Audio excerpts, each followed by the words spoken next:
Hi friends, today we're going to be making a Greek braised cauliflower dish. In Greek it's known as kounouppi vikapama. It is vegan and it's flavoured with one secret ingredient.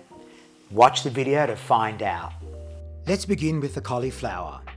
I usually prefer a medium to large size cauliflower for this recipe.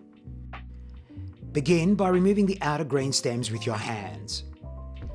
Then use a large kitchen knife to remove the base and the core. Slowly break the cauliflower into smaller florets. It's best to look for their natural breaking points. This will initially make this task easier. We're trying to keep them at an even size, so if there are any larger pieces, just slice them up with a kitchen knife.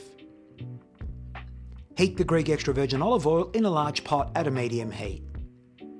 Follow this by gently placing the cauliflower florets into the pot.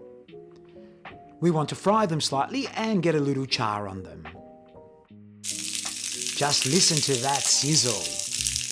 Once they've cooked for about 5 minutes, remove them and place them into a separate bowl using a slotted spoon. Add the diced onion followed by the garlic and let this saute for a few minutes until soft and translucent. Now place the cooked cauliflower back into the onion and garlic mixture and give it all a good stir. The magic ingredient that's going to elevate this dish and give it its signature characteristic is cinnamon. If I don't have cinnamon sticks, I end up using just regular ground cinnamon.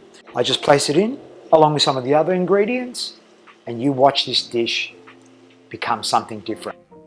Add the chopped tomatoes followed by the stock or water and salt and pepper. Stir everything again and let the cauliflower come to a boil. This should take about 5 minutes. Turn the temperature down a little and cover your pot with a lid. Allow the cauliflower to cook for about 15 to 20 minutes.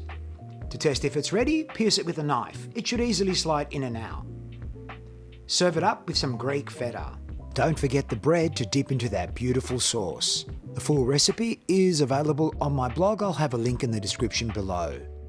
If you enjoy Greek vegan dishes, I recommend you try the braised Greek peas and definitely try my Greek bread recipe with this dish.